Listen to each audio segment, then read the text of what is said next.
Greetings everyone. So today I'm here to talk about a type of personality disorder, a type of mental illness. Some people have been asking me to talk about all these disorders as well. So I'm starting with the borderline personality disorder.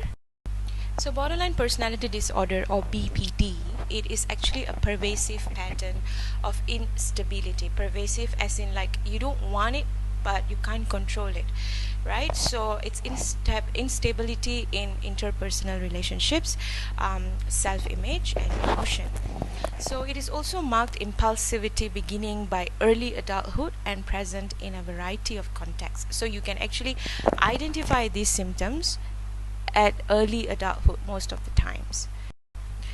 So there are 9 criteria from DSM-5, to diagnose BPD, and 5 or more of all these 9 criteria has to be present. So let's look at the first one: chronic feelings of emptiness. So if you notice people battling, or we notice ourselves battling with feeling empty all the time, even though you have family and friends, you still feel that your whole world is empty, and the feeling is literally very chronic. So that is a criteria. And then emotional instability in reaction to day-to-day events. So this would be like, for example, intense episodic sadness. That means you feel sad all the time. Irritability or anxiety, usually lasting a few hours, and it's only like rarely more than a few days. And then we have frantic efforts to avoid real or imagined abandonment. So we try so hard to avoid real, or sometimes you're imagining that you're being abandoned. We try so hard. And then identity disturbance. So this is usually it's either markedly or persistently unstable self-image or sense of self. That means we do not really feel that our self is something with quality.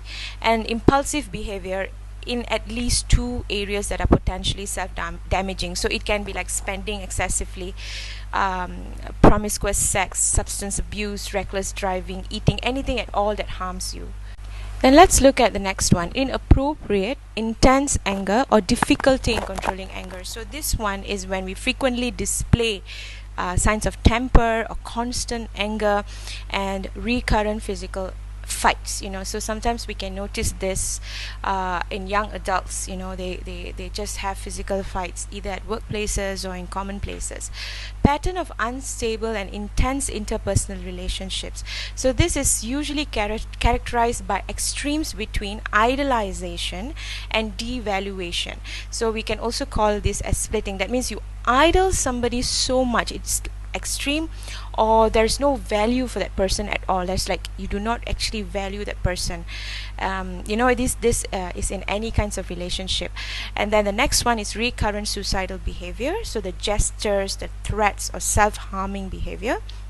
And transient stress-related paranoid ideations or severe dissociative symptoms. That means we are totally paranoid, and it's related to stress. That means you can see that we are so stressful all the time that we can't control it anymore, and then we feel paranoia, and then we get detached from the social settings or from people that your family and things like that. So if you see these symptoms in you or others, there are things that we can do. First of all, we reach out to a mental health professional. If it's not you, if it's somebody you know who's battling this, help them to reach out to a health professional. It is very important because BPD is considered quite severe and it's difficult to manage it on our own selves. So you need mental health professional to guide us, and you can also ask your GPs, your doctor, or for referral, or even ask your family and friends for suggestions. And then after that, you have to attend therapies, because therapies are helpful. So once you get in touch with this doctor who can actually evaluate you and give you psychological support, then he or she will definitely link you to a therapist, and you can continue doing this. And then try to find your own support groups, right? I'm sure you can form your own support groups, peer support. You can look at your Facebook connections and see anyone else battling similar symptoms. You guys can get together and just share, and that really helps. And self-help. There are a lot of things that we can do to help ourselves, and I'm going to make another separate video to talk about how we can help ourselves, self-help. Yeah.